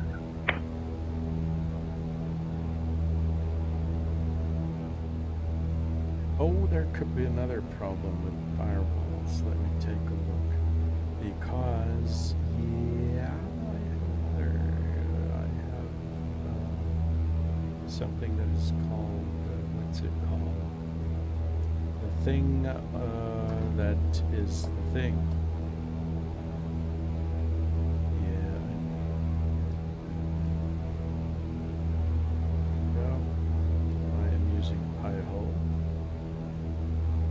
DNS ad blocking kind of blah blah system to make sure that my kids, I mean, eventually they'll get smart enough about that, but so let's take a look at the current situation. There's has to be interfaces, search list, traffic logs, query log. Okay, so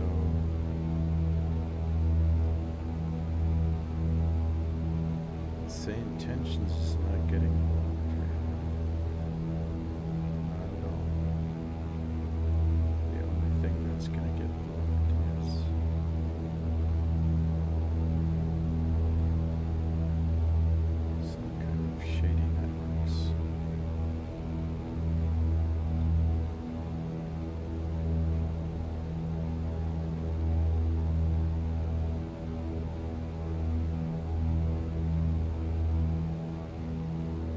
no.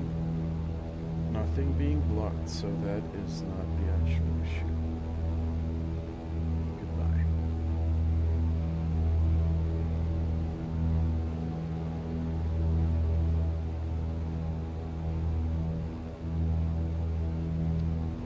Miles to go. We can begin our descent. Let's go to, we're supposed to go to like 6,000 feet. Let's put that in here. Vertical speed to this here. Reduce throttle. So overspeed as usual.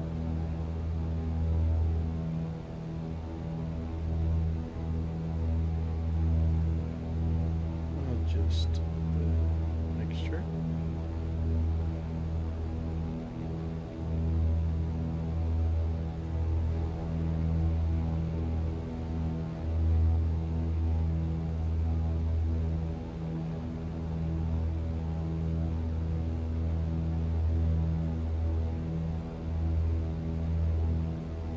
Okay, let's go ahead and zoom in a little. I can see things better. On the right hand side you can see that there's Mount Hagen. That's our base of operations here in the area. This is also actually, I think, where this plane here has its own base, or it might be Mara, I'm not sure. We have one islander that's based out of Mount Hagen, and we've got one which is based out of Mara, so.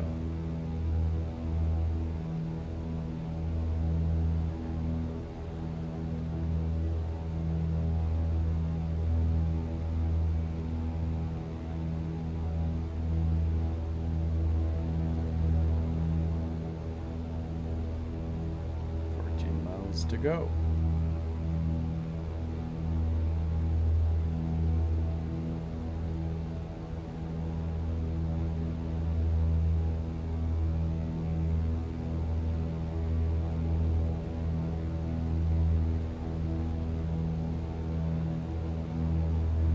Random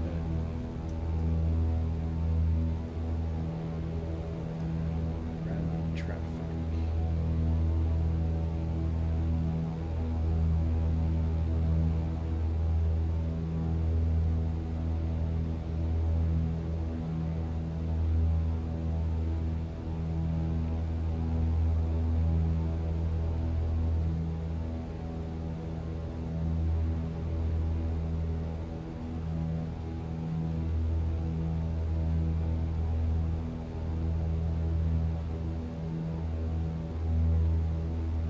Islander Delta, Foxtrot Delta, Yaramban Airstrip Airport at your 2 o'clock, 13 miles. Change to advisory frequency approved. Radar services terminated. Squawk VFR. Safe flight. Resby Delta Foxtrot Delta has acknowledged frequency change approved. Squawk VFR Delta Foxtrot Delta. Good day.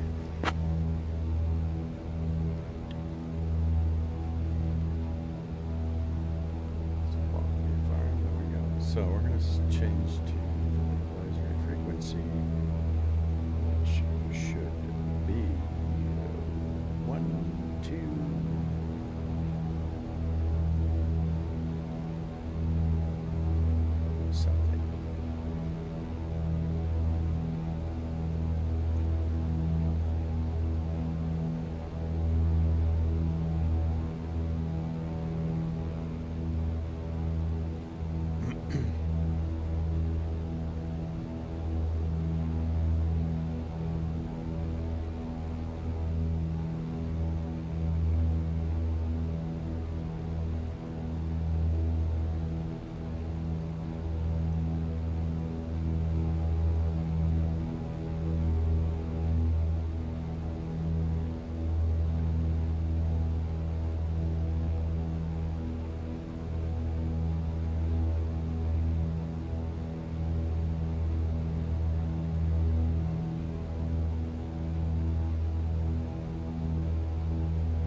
otherwise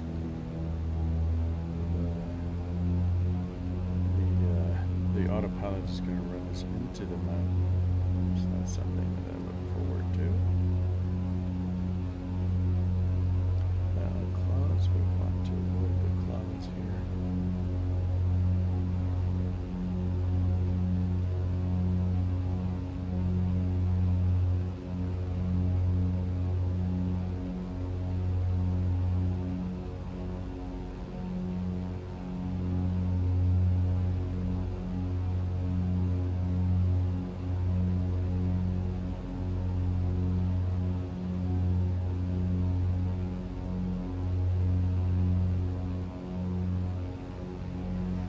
Granbin traffic, Kodiak Delta Foxtrot Delta is about 13 miles northwest of Mount Hagen, entering the circuit at Granbin, right base runway 16, Granbin. Okay, visibility is deteriorate.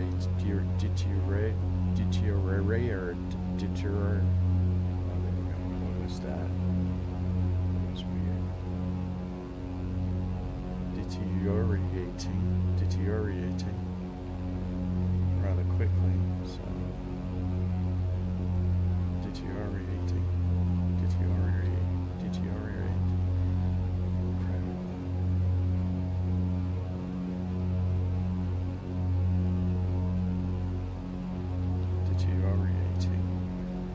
Deteriorating, folks. That sounds about right. Deteriorating. Okay.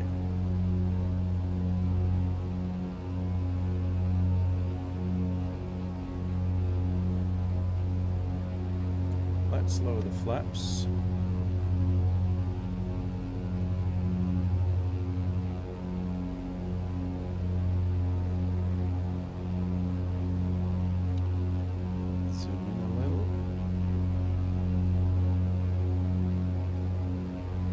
Granbin traffic, Delta Foxtrot Delta is turning final runway 16, Granbin.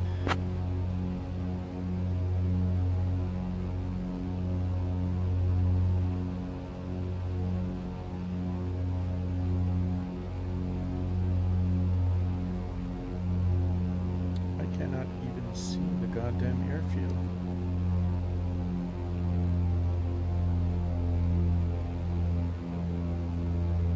Is it?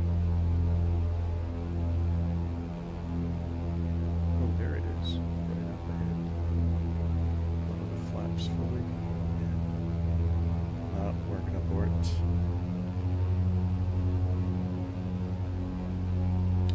Kodiak Delta Foxtrot Delta has aborted approach, is entering left upwind runway 16, Granbin.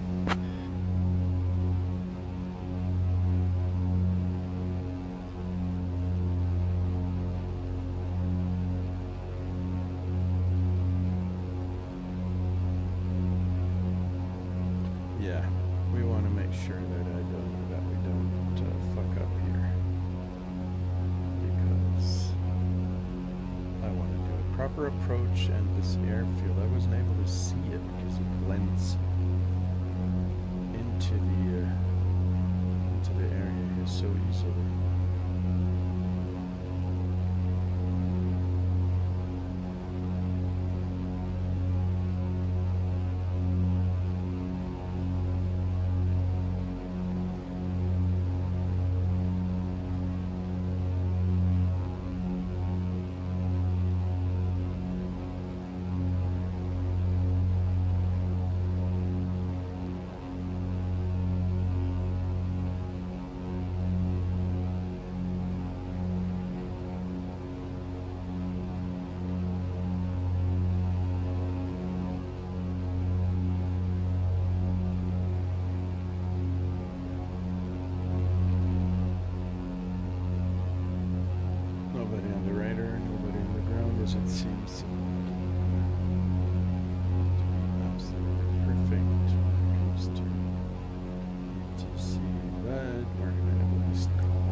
Delta, correction, Islander. Rabbit traffic, Delta Foxtrot Delta is entering left downwind 16. Rabbit.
Delta Foxtrot Delta is entering the left base 16, Rabbit.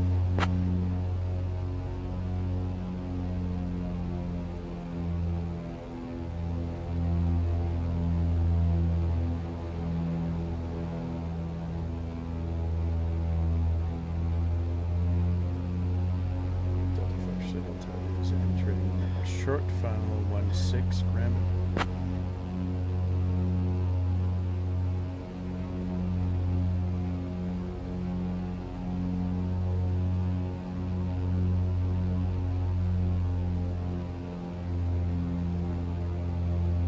Go. They should cut down some of those trees.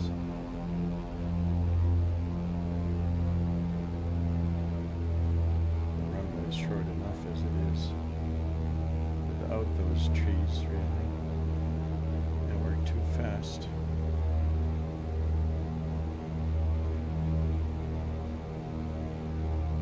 Come on, buddy, touchdown.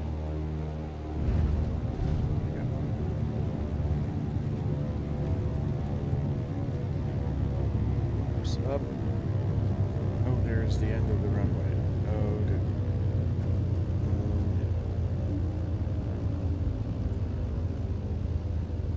I'm not sure about the performance of the brakes. If I'm looking at some videos, real life videos from the Islander, the brakes are packing a lot more punch than what is happening inside the simulator here. I mean, I was fast, but the brakes should really be a little bit more aggressive.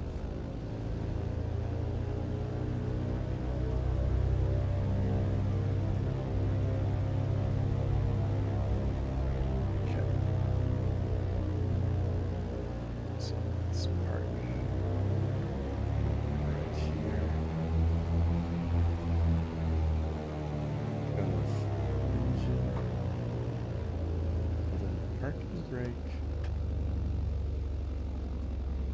And get our money's worth. We can submit the PRIP. Here we go. Take a look at the website if we got our money. What's the time? We could possibly do one more flight tonight. Flight contracts. Find contracts. There we go. Oh, I want to take a look at the logbook right here. The PRIP 12 points for the last one. That landing was perfect. And that landing was also perfect. Frankly, it's much easier to land with the Islander than it is with a Kodiak. I'm not sure exactly why that is, but the Kodiak is quite a lot more sensitive when it comes to the elevator control, I think, or the flare control at the end. Let's see, flight dispatch, no, contracts. Oh, we could go to Mount Hagen. I haven't done that in a while. Now the question is, 7 advisors for $2,000, $2,100, and 18 missionaries for, I'm not sure that this is a fair deal. The agricultural advisors are not going to get you as much money as these guys, right? 9 missionaries are going to give you a little bit more than like $4,700, and 7 agricultural advisors are only going to give you $2,100. I'm going to pick up the missionaries, obviously. Okay, but we're going to have to split this contract into 2. And I'm going to delete the rest of them. And we're going to add a custom contract to pick up some more money, really. Because we can pick up that much cargo alongside the missionaries. So Alpha Yankee Mount Hagen, set. We're good to go, basically. File the dispatch. Fetch the dispatch. 1,830 pounds. That's fine by me. 1,830 pounds. Let's see. We still have that much cargo on board. The fuel should be right. Everything else should be right. Okay. Good to go. Turn back on the electrical stuff. And external. And fuel pumps on. And turn on the engine again. Here we go.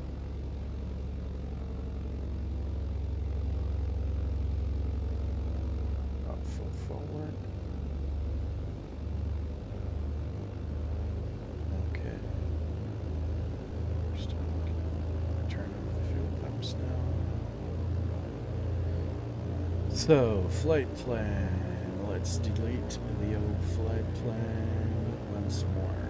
And we're going to go directly to Ontario. Alpha Yankee. That's going to be the last flight for today. Mount Hagen. There we go. Activate. Enter.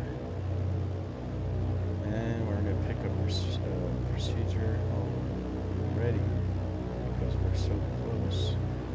The preferred runway for Mount Hagen currently is, let's see, all runways are good for takeoff and landing. So we're going to take runway 26 because that's the one that we're always taking if the weather does not advise otherwise. Straight in. Enter, activate. There we go. Okay, we're still at Granville airstrip.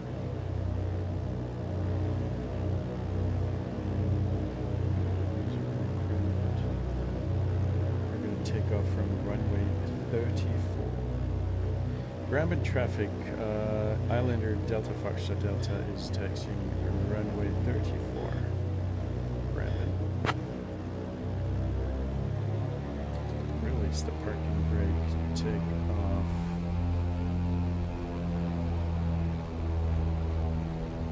Takeoff trim is set, altimeter is set. Just the mixture here.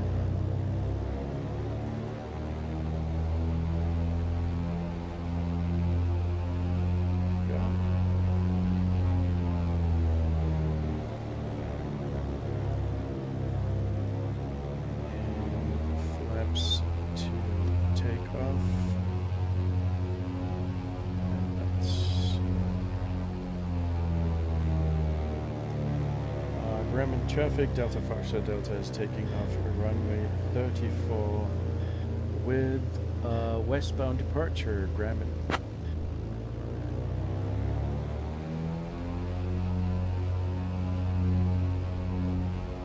Here we go.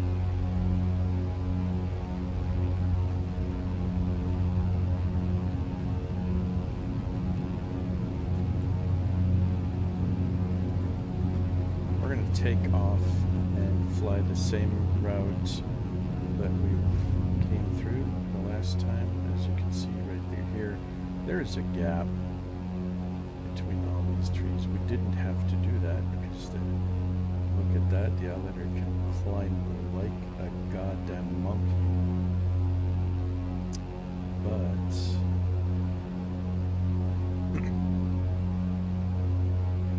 sometimes it's nice to do the right thing, you know? So let's make a left turn here.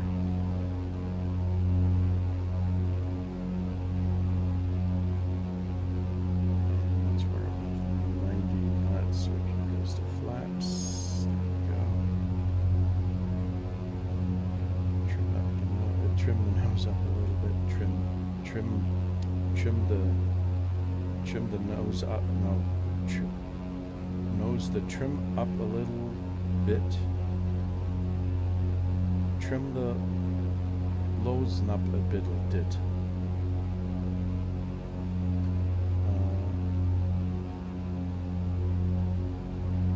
Let's go to 2,500. The trip is so short, we don't really have to do a whole lot.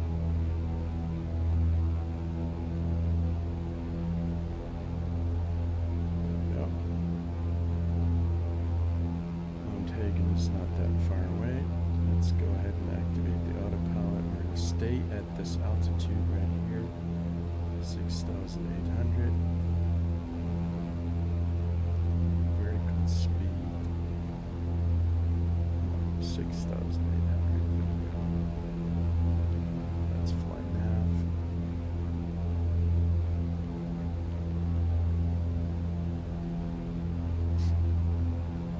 Here's the speed a little, so we don't overspeed seriously.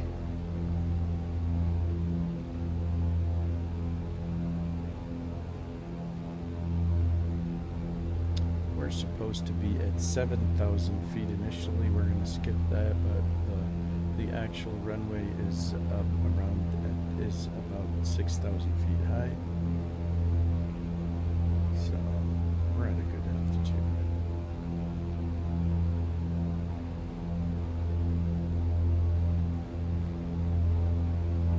Let's call Mount Hagen Tower. Nearest. Mount Hagen Tower, Kodiak, correction, Islander Delta, Foxtrot Delta, is about 10 miles east of the 10 miles east of the airport with the intention to land on runway 26.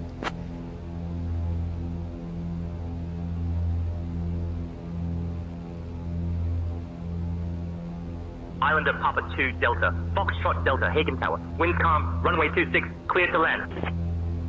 Clear to land 26, Delta, Foxtrot Delta.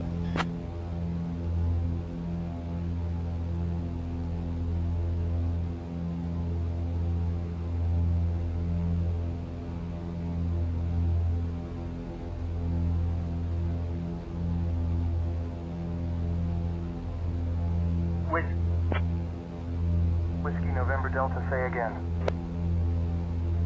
Whiskey November Delta, welcome to Hagen.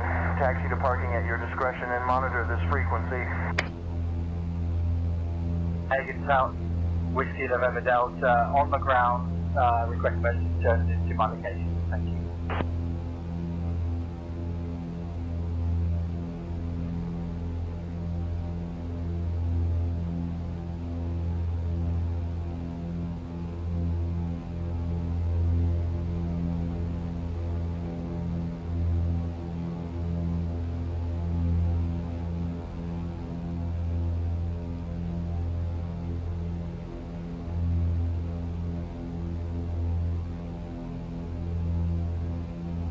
Papa 49 Bravo. Landing clearance cancelled. Execute missed approach procedure. Contact departure on 124.9er. That guy was noisy. Going to 124.9er, Lima Papa 49 Bravo after my landing clearance has been terminated.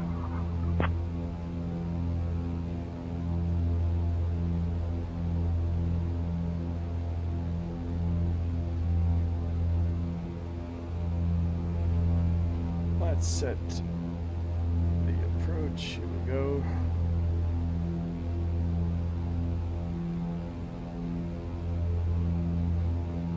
It has intercepted the glide slope. I hope the autopilot is not going to crash us into the hill here. That's what I was talking about earlier. The approach might be nice and all that, but it sometimes happens that there are still obstacles in the way. Currently it seems that it's working out, but you always have to check twice or thrice or as many times as you need to make sure that you're not going to hit anything. Reduce the speed here.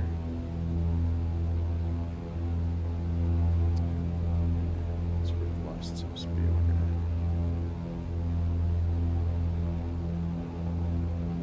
Flaps.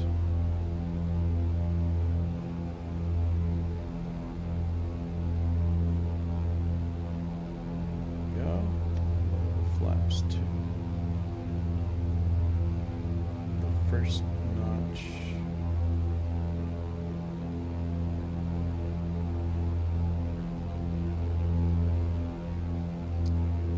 Mount Hagen Tower, Kodiak Islander Delta Foxtrot Delta is on final runway 26. Where people gather to wear feathers and dance like they're trying to impress a flock of confused birds.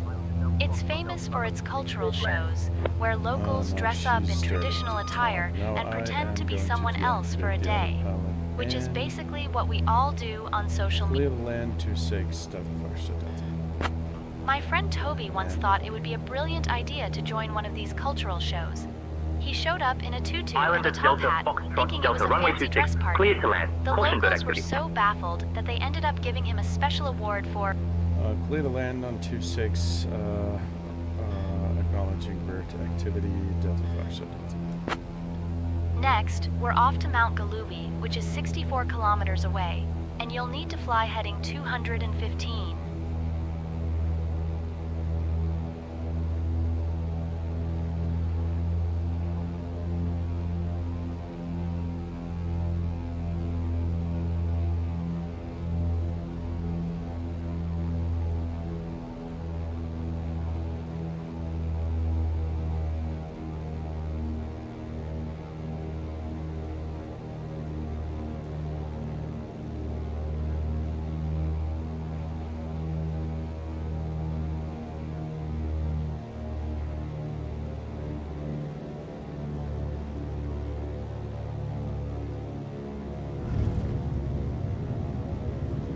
Smooth landing, too smooth actually to get the maximum amount of points. The BushDivers community, they don't like it if you're doing butter landings, because this is not, it's not something that in aviation is the preferred way to land because of a variety of reasons. Islander Delta Foxtrot Delta, welcome to Hagen. Taxi to general aviation parking via Alpha cross runway 12 at your discretion. Stay on this frequency. General aviation parking via Alpha, cross runway 12, staying on the frequency Delta Foxtrot Delta. So there's somebody waiting for us. We're gonna turn around and do some proper parking today.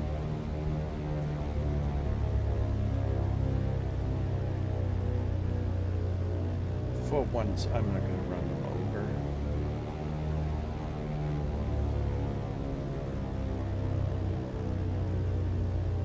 There's the marshal.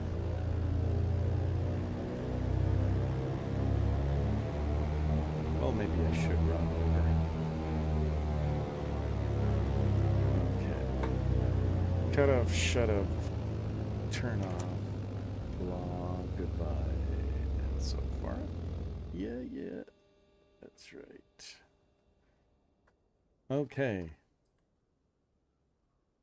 Let's go ahead and submit the PREP.